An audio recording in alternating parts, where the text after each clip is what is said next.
champion that he plays. And with the Akali locked in, you can still see there's a lot of flexibility still left in this draft. Yeah, it's very interesting because Teddy, has not played Yasuo at all throughout summer or at Worlds thus far. So it would surprise me a little bit if it was going down to him in effort. I'm definitely expecting this to be Clid and Faker. So much of SKT's success has been around this 2v2 playing incredibly well. When we see this combo in the LCS, it's almost always jungle mid as well. And it just has so much power, especially post 6. Such easy setup for guaranteed ultimate. It feels like it's almost unavoidable to die at least once or twice to that. Well, I have to give some congratulations to both of my analysts. Vedius for calling out the Morgana champion that was banned in first drop. The Xayah Rakan high priority for clutch. Absolutely coming true. Now the question is, where do they turn their attention to next? With the Talia banned away, this also signals to us SK Telecom believe that Qiyana is going to Damonte as they're starting to remove champions from that jungle pool. Yeah, I'm going to be really interested to see if Lira actually goes back to Skarner, because that was kind of his bread and butter in NA. He has not yet brought it out here in the World's group stage, and when they are sort of struggling here, I wouldn't mind seeing them just go back to that pure comfort. One of the things that SK Telecom are doing right now is actually taking AP options off the board. With Elise already gone in the first rotation and Talia now gone, they're really narrowing down the AP champion pools that are available so that Clutch don't have that damage diversification. Is it time for Echo to pop? Oh, it could be. Silas is open and available as well. The Skarner, again, one of those signature picks that we were talking about earlier, now removed from the pool. So it is limiting those AP options, and I'm just trying to figure out where else it could come from. Yeah, Silas wouldn't shock me. That was a 3-way flex for Clutch in NA, so certainly something that they could go towards. I think there's some pretty strong ultimates to steal here as well. You can set up for your own ultimate with your chain. That's actually a little knock-up with the Yasuo. Obviously, Gragas as well as Akali, great ultimates to steal, as we've seen so many times throughout competitive for the Silas. So certainly is a possibility there. And with Huni, you always know that Huni could be playing something like Cassio top or some sort of crazy pick. So there it is. The Gragas is going into support with the Lee Sin lock-in. That's going to be going into the hands of Clid. Definitely setting up for the Yasuo Gragas bot lane. That suggests to me that Akali is likely going to go into the top lane, but I know that she can have a pretty favorable matchup into the Qiyana. When we see like damage spread, SK Telecom are pretty healthy for the time being, and Clutch, they need to get some AP somewhere in their composition. They could consider the Echo jungle if they wanted to try and get it out, but they could also go for the Vladimir in the top side of the map. Yeah, so Vladimir top here for Huni, certainly giving them a lot of scaling, a lot of kind of team fight and wombo combo power there with the engage they already have here from both Rakan as well as that Qiyana. And we know the damage amp from Vladimir is going to be big, both for Qiyana and Xayah, especially when they have all of this kind of AoE damage that they can put out. I wonder if they consider a Jarvan right now. No, okay. Going for a little bit more of the team fight angle as you were talking about, Azael. I know that Clutch Gaming, one of the big ways in which they won versus Team Liquid during the playoffs was just constantly forcing fights in the mid game. And I think that what is great about Sejuani is you can just throw that ultimate out. There's plenty of follow-up with the Qiyana and Rakan as well. So it's very easy for Clutch to actually start these fights off. Yeah, it certainly is, and anytime you have Sejuani as alongside, melee solo laner, you can actually set up for that Sejuani passive, proccing that out pretty quickly. The root from Qiyana followed up by a knockup from Sejuani, followed up by the E-stun there as well, so there is potential for some pretty strong lockdown. So we're going to be getting to see Teddy's Yasuo and Faker's Akali. Still very excited to see them both on these champions, but as we were saying earlier, the Yasuo Gragas bot lane is a bit of a European special, something that G2 consistently get banned away from them, and it is very obnoxious in the laning phase. You have a lot of all-in power, and you don't even need to be level 6. Around the level 3, level 4 mark, you can just look to go for these all-ins, especially if your jungler is playing around your side of the map. But SKT, they have pressure up towards the top side. I believe that in the early laning phase, Faker should be able to gain pressure as well, and only the bot side should struggle for the first few levels, but I think that'll get better and better as the levels come through. So I feel like across the board, SKT have very strong laners. They certainly do. One concern I have for them is, though Akali has a lot of burst, if Sejuani gets to the later stages, builds up a lot of armor, most of their consistent damage is actually physical here between the Yasuo as well as that Aatrox. So Sejuani could be difficult to deal with, and I also really want to see how Teddy executes on this, because if the info I have here is right, this is his first competitive play on Yasuo.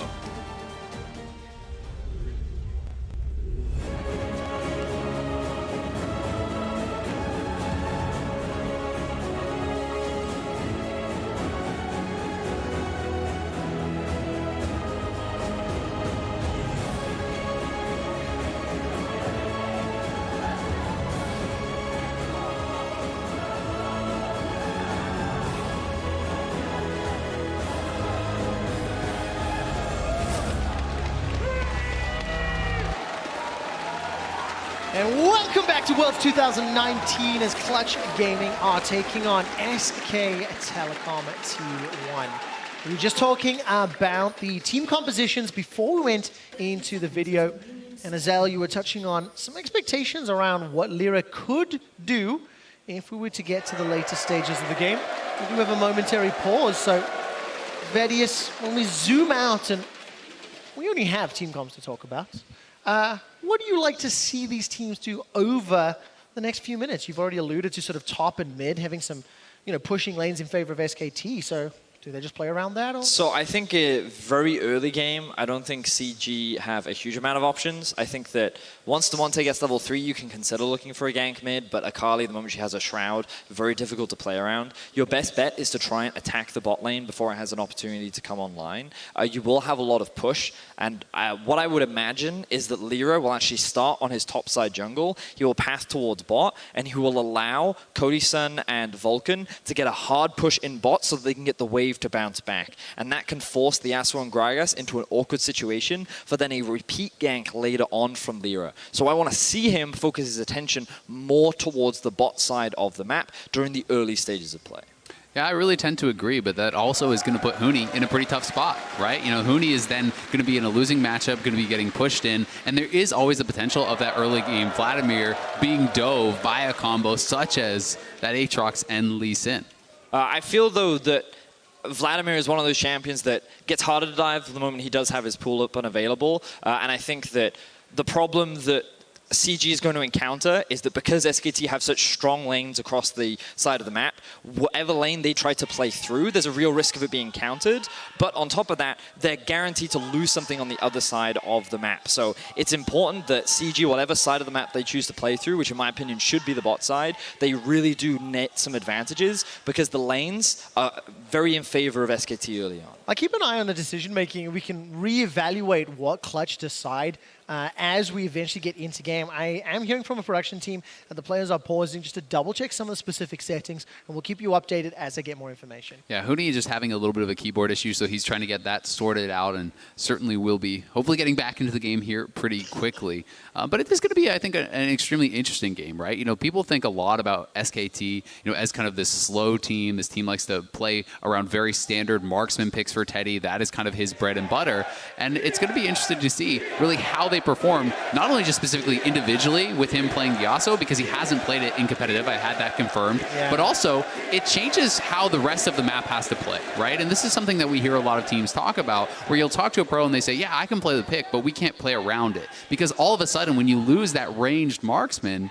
the team fights have to be played out completely differently. Now, I would say that expectation, the fear of a team like SKT being unable to adapt to that style is somewhat lowered. Oh yeah, in my mind. I agree completely, right? I'm not saying you can't play it. I'm just excited to see how well he can, because if they can showcase this sort of a style, you also then are looking at that as another strength, another thing that these other teams have to worry about. Because one of the big reasons people are looking at G2 and saying they're the best in the tournament right now is they have showcased multiple different styles, and this would be a step in the direction of increasing your flexibility. It would be a statement game after the first half of groups concludes, that then makes you question, do I need to ban Yasuo? Yeah. Based on the performance that we're going to see. Thank you for your patience as we load back onto Summoner's Rift for Clutch Gaming, taking on SK Telecom. My eyes are going to be on Lira, and I mentioned it beforehand. Just hearing Damonte talking a little bit in that pre-video about showing up on the world stage and,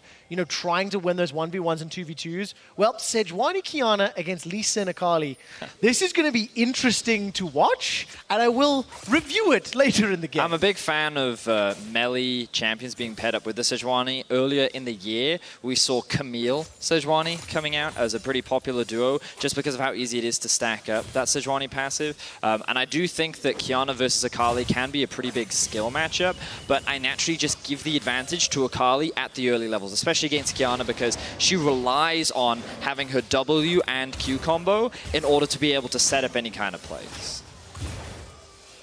A small engage there from Vulcan onto Effort, but nothing really following there on. And the wave, as it stands, Teddy and Effort seems to be pushing a little further forward. I want to draw attention to the early jungle pathing that we actually saw. You'll notice that what happened is that Clid started on his red, he ward hopped over the wall, and then he snuck into blue, meaning he's been able to create a split map, and because of the pressure that he has in mids, he's likely not going to be contested by the enemy mid laner either. This is going to put the Sejuani behind, as Lira chose to start on the bot side of the map and do a full clear. This will give him level 3, and he could look to play around the bot side still, but SKT demonstrating great use of early vision to understand what Lira is up to in the early game.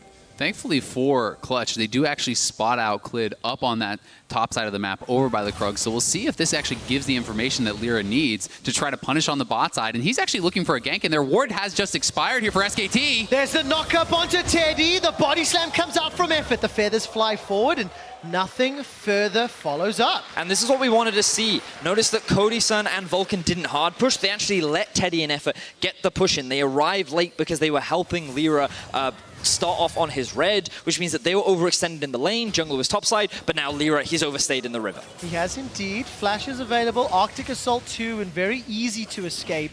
It'll just be the Rift Scuttler picked up for SKT. This is honestly just a beautiful early game here from SKT. They're able to avoid the gank. You can see it's now going to be a 3 buff here for them. They've also grabbed this bottom side scuttle to protect their bottom lane that was pushing and playing somewhat aggressively now that their ward has expired. And we're going to have Lira walk all the way across to the other side of the map, which is going to kind of put them behind the clock a little bit, so to speak, and not really have any options as far as ganking on that top side. I do like that he went straight to the Krugs, though, because it does guarantee at least one of them so that he doesn't end up losing both. But in terms of Clid's pathing, he's feeling very comfortable right now. He's sitting at level 3, likely going to be getting level 4 very soon. He can make his way back up towards topside, and as Azael was saying in the draft, the potential for a Vlad dive is very real. A wave is going to start stacking up towards the top side of the map, and Clid can put himself in a position to be there ready to attack Huni. Well, I just want to call out, Vedius, you did say that you were hoping to see Lira play bot. He did. One thing I noticed a moment or two ago as well, Huni's running the Klepto Vlad, so learning a little bit from the Nuggery school of Vladimir. And now Clid, he's decided to come to this bottom lane. That's a fantastic body slam. Flash and heal used from Cody Sun. And Clid's just going to ward hop away to safety. Here comes Lira, though, and Clid may be able to get collapsed on by Vulcan. All right, there's the knock-up. Not going to land, actually, because Clid is able to flash away. Honestly, all things happening there, that's going to be positive for Clutch. That's 3 summoners to 2. It's just, can you punish Cody Sun for missing his? Teddy now could be in some trouble. Could be indeed. The Arctic Assault has come in already. Now the dashes are going forward. Lira's been exhausted. He's forced to flash. That's a very good Feather Storm. Or Feathers coming back. Rather Faker! He completed the teleport and flies forward. I was completely lost in the fight, and it's not done yet. A level 5 Huni. He's come in. Vulcan takes some shurikens to the face, and he's running for his life. Huni is blown up, donating another kill to SK Telecom, and they're 1,000 gold up. That was a horrible teleport. It was so late. He's not even 6. What are you going to accomplish with that? And now, not only does Huni do another kill on that bottom side, he's kind of going to throw his own lane. Ladies and gentlemen, he's called Faker Playmaker for a reason. Beautiful teleport down into the bot lane the moment Clutch arrive. Notice that they've caught Teddy out of position. He's a little overextended. Jungler isn't here to help. But now 3 members are over the halfway mark in this lane, meaning there's plenty of time for him to TP in. Lira holds onto his flash for a little while. Faker's able to land the E, and then he lands the passive auto, flashes away from the knockup from the Rakan, and gets away with his life on top of a kill. And then you see this very late TP in from Huni, where I don't think he was ever going to get anything off the back of that. It's almost like one of those comedy videos where it's like your laner versus my laner, you know, like your laner TPs, my laner TPs. And where it leaves us is 1,000 gold advantage to SKT. Teddy and Effort have had a lot of action in their lane already. Both of them 0-0-2.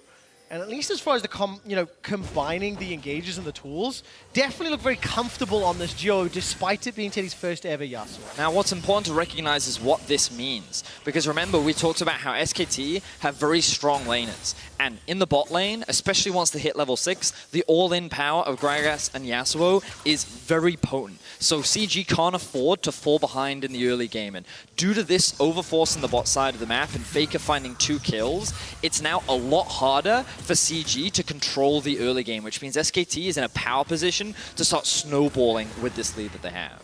I agree, and it's also really difficult now for Damonte because so much of your early game power with this lethality buy is negated by the Seekers, right? You know, all this additional gold is funneled into Faker there, and he is kind of now ahead of the curve, can grab this luxury item of the Seekers, and now go straight towards that Gunblade, and it should still be quite a good timing. Now, it's not all doom and gloom for Clutch Gaming, of course. There are scaling elements to their composition. I feel that even though Damonte is playing a champion that is AD, her team fight value in the mid to late game is just can never afford to be underestimated, and you can still one-shot a lot of squishy targets if you're able to catch them off guard. So Clutch Gaming still have that team fight avenue available to them. It's just that due to the lead that SKT currently has, it may be harder and more delayed before Clutch can get to that point.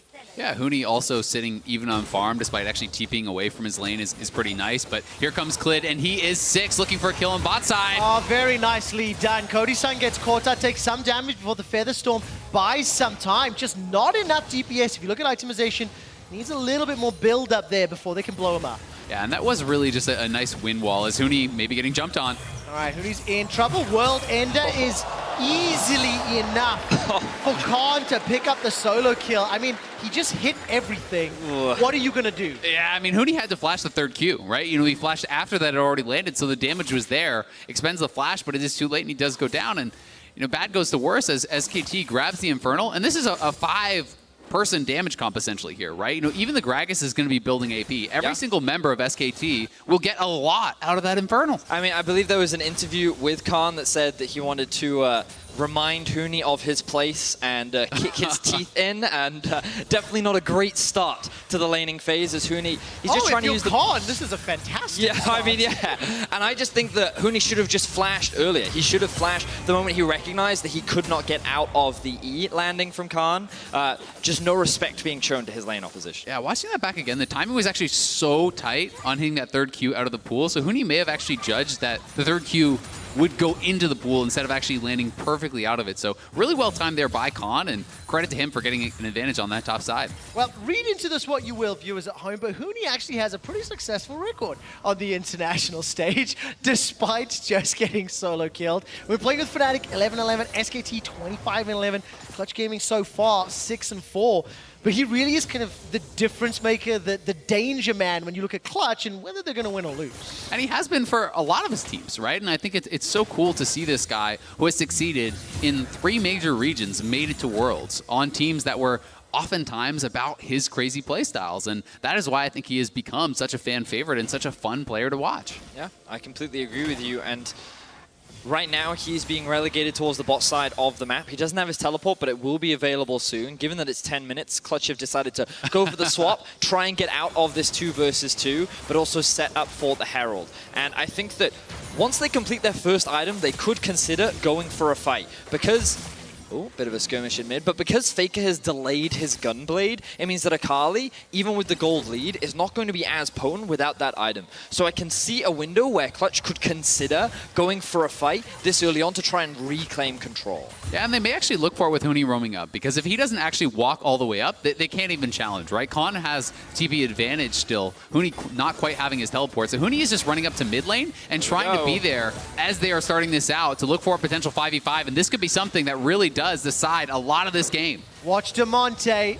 He's waiting in the wings. Teleport is now coming down from Khan. Supreme display of talent goes out. Rift Herald's not dead just yet. Here's Khan! It's on the board, but it's a trade of 1-for-1. The Feather Storm goes out with the Blade Caller, cannot get called back. Lira forced to flash defensively. Faker runs him down with the help of Khan. And Huni finds himself dead once again to SKT's top laner. The Rift Herald still not yet completed. Lee Syndrome, please! Clid's not going to pull the trigger this time round. Damonte steps forward and cannot secure the kill. SKT were ready, waiting, and looking to get the delayed ace here. Damonte's at risk of being dove.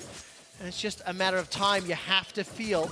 Khan 3-0-1, by the way. Shelly's going to be summoned behind the Tribush. And now a teleport's coming down too. Huni's rejoined the fight. And SKT, they're not going to dive this, are they? No, unfortunately not. But no, they should not dive this quick shot. That would be a very silly decision.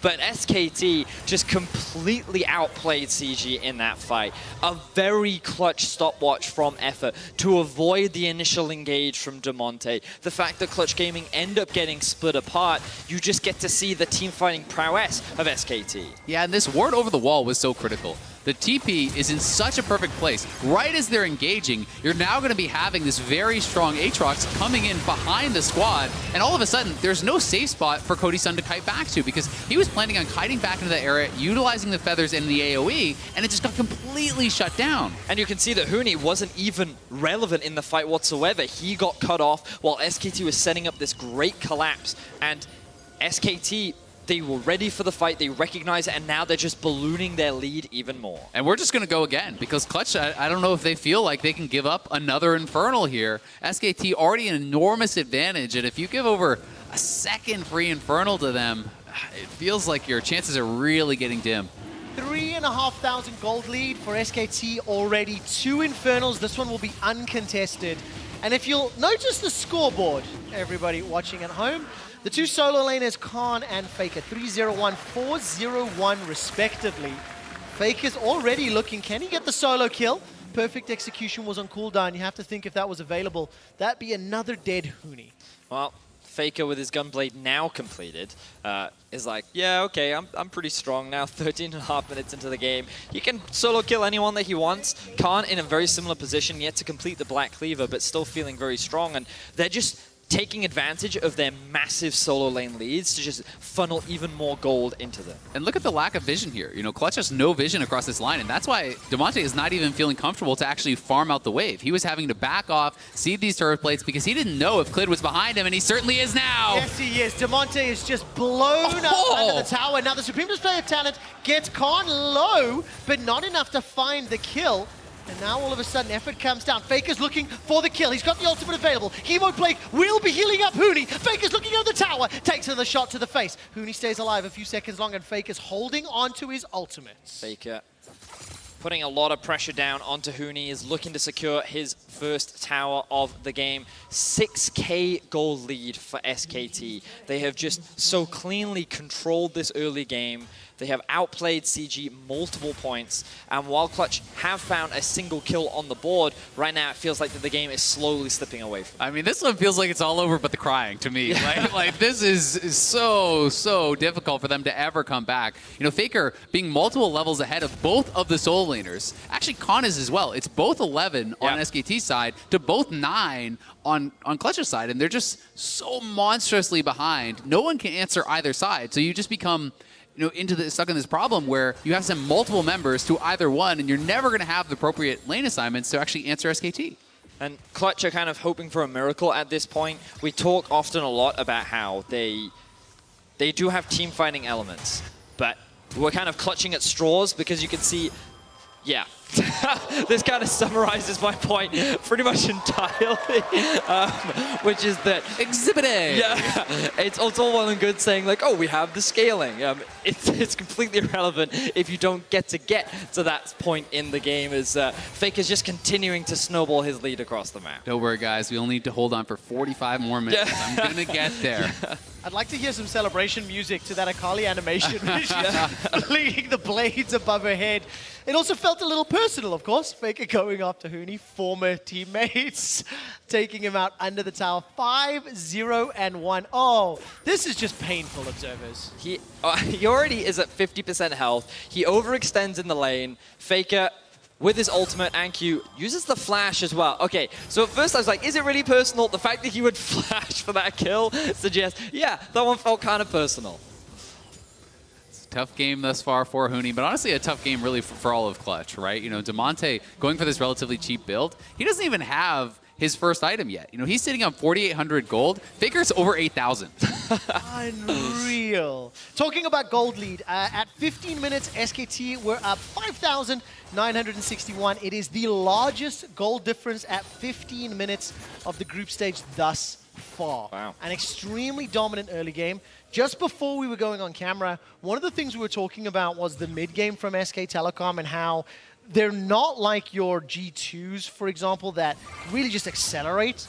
What would you like to see from SKT in playing out this gigantic gold lead, and what would you expect from them? Well, I think that with the comp that they have, sieging is difficult. Azael brought it up in the draft when you don't have an AD carry, sieging down these towers naturally becomes a lot harder, especially given that there is decent wave clear on the side of Clutch. So what SKT need to do is do exactly what they are doing, play on multiple lanes, split the map up, but then what you need to do is you actually need to push your vision line into the enemy jungle so that Clutch cannot enter there. This then gives you the freedom to move between your side lanes, and you can create numbers advantages to threaten dives. And you use your greater numbers and gold lead in order to force the enemy away from the towers so that you can secure it. They're also getting the benefit of 3 straight Infernals, right?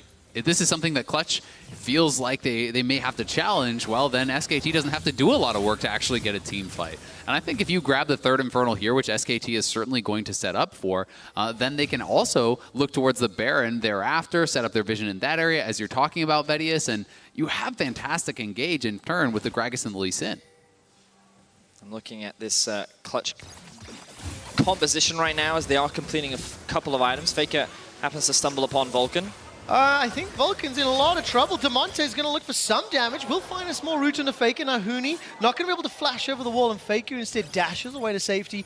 Decides against a 1-on-3. Still think he could have won it, but he manages to escape for now, and just so much burst damage. So notice how in that time Khan has pushed out bot lane, and look at what Effort is doing, setting up vision in the enemy jungle. This is really important when you're trying to play through these side lanes, because again, it gives you access to easily move between the lanes. What we now want to see them do is collapse onto mid to set up the siege, or maybe just look for a pick. While there's collapses everywhere, Damonte forced to flash. Here comes Clid over the wall, kicks him into the space.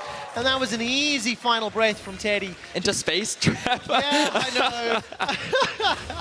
That was a hard kick coming out from Clid. Absolutely was, and it was the 10th Hasn't been kill skipping leg day. for SKT. Hemoplague will heal up Huni, but it won't keep him alive long enough.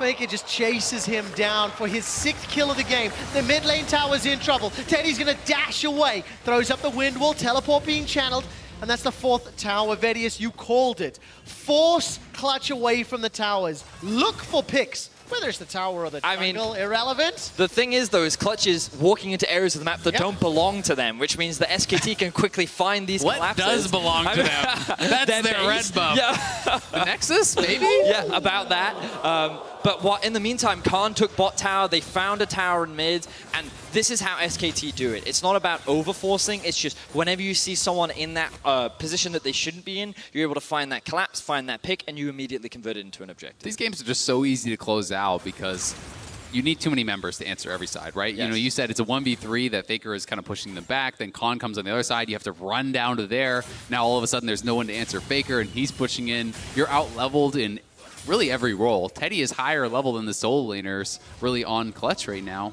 And to make it worse, Yasuo and Aatrox can duo Baron.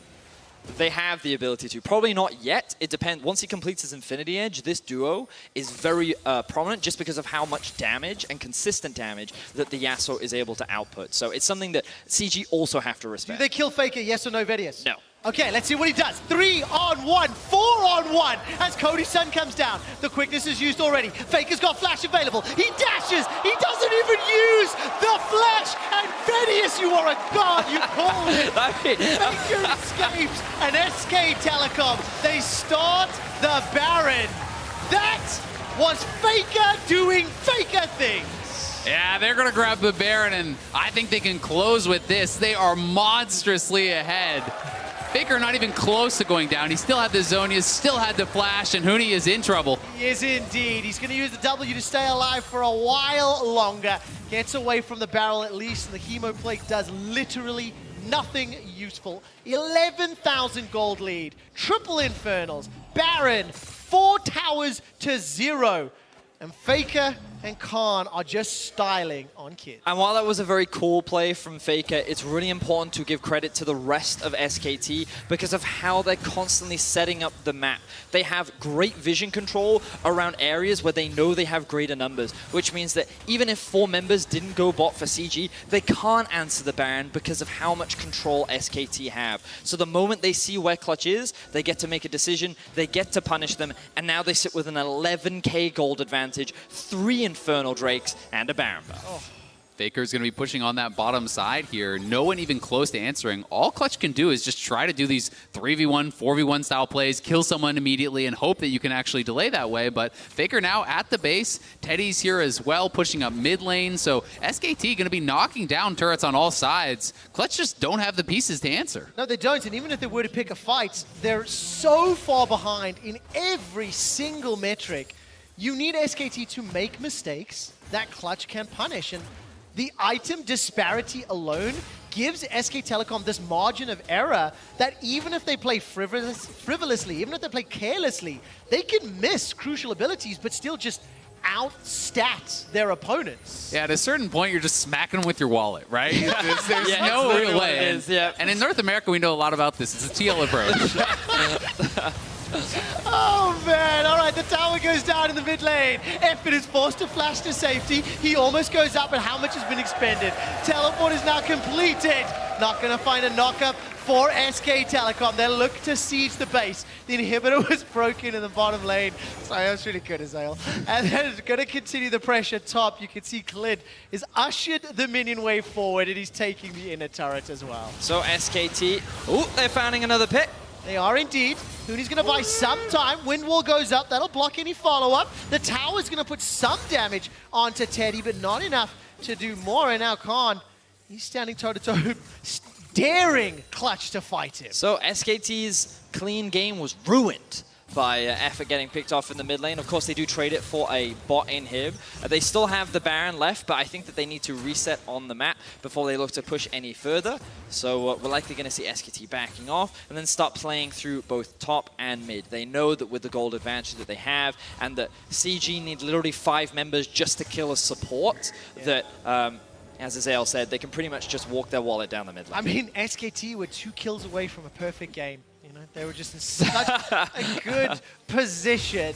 But it is beautiful to watch when a team is that far ahead and you see, you know, they punish one pathing decision in the jungle a few minutes ago. It leads to Baron. Baron hasn't even worn off yet. They've broken open the base. They've extended that lead even further. And SKT are just moments away from going undefeated in the first half of group. The reason why I love watching it is because I think it just showcases how good SKT are at a lot of just the core basics of high-level League, which is just controlling areas of the map and responding to where the enemy is on the map. When you try to enter an area that doesn't belong to you, how easy it is for you to get punished. And it feels like that Clutch Gaming have not really been punished like this. And when they try to walk into areas of fog, when they don't expect players to be there, then all of a sudden SKT pounce, they find a pick, and they quickly convert it into something more. SKT really are brilliant at that, and while this is not a slow game by any means, we're not even 25 minutes in, you're still seeing some of the differences between teams like SKT and G2, right? G2, with this sort of lead, is going to group 5 and dive you. You were saying? Exhibit B. Exhibit B. I don't get a chance to say anything because Faker kills people too quickly. And I know I am going to take us off screen just for a second. Well, maybe after this fight, actually. SKT going to move into the base. Faker's coming over the wall. No ultimate available. That's the only benefit I can think of right now. As now Teddy continues to push forward. I'm waiting for an Effort ulti into a Teddy ulti. Come on, do it. You can see SKT, they want to go tutorial style. They have taken down 2 inhibitors. There's 1 left to take. Faker's going to go grab the wave, but to echo Azael's point, SKT feel a lot more controlled in their aggression. It feels like that it's not as chaotic as when you watch teams like G2 in their approach. Oh, man. Their solo laners just like to style on people, QuickShot. Absolutely the case. Effort and Teddy finally make the combination work. It just finds a single kill, and SK Telecom obliterate, decimate, dominate, obliterate and destroy Clutch Gaming. I ran out of words before moving towards expletives. SKT go undefeated in the first half of groups and make a statement with that 5 damage comp. Yasuo Gragas bottom lane, first time ever for Teddy, and it is going to make people question, do you run the risk of giving it to them again?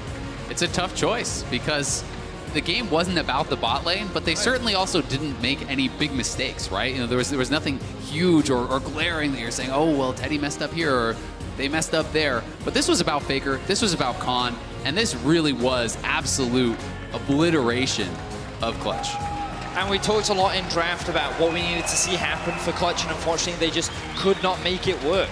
SKT did a fantastic job of punishing them, and for me, that was a large part of what we saw. It was constant punish. Every small mistake that Clutch made, SKT converted it into a very big deficit, and you really felt the pressure that SKT can put on you. Just saw Huni on your screen a moment or two ago, coming up against his former team.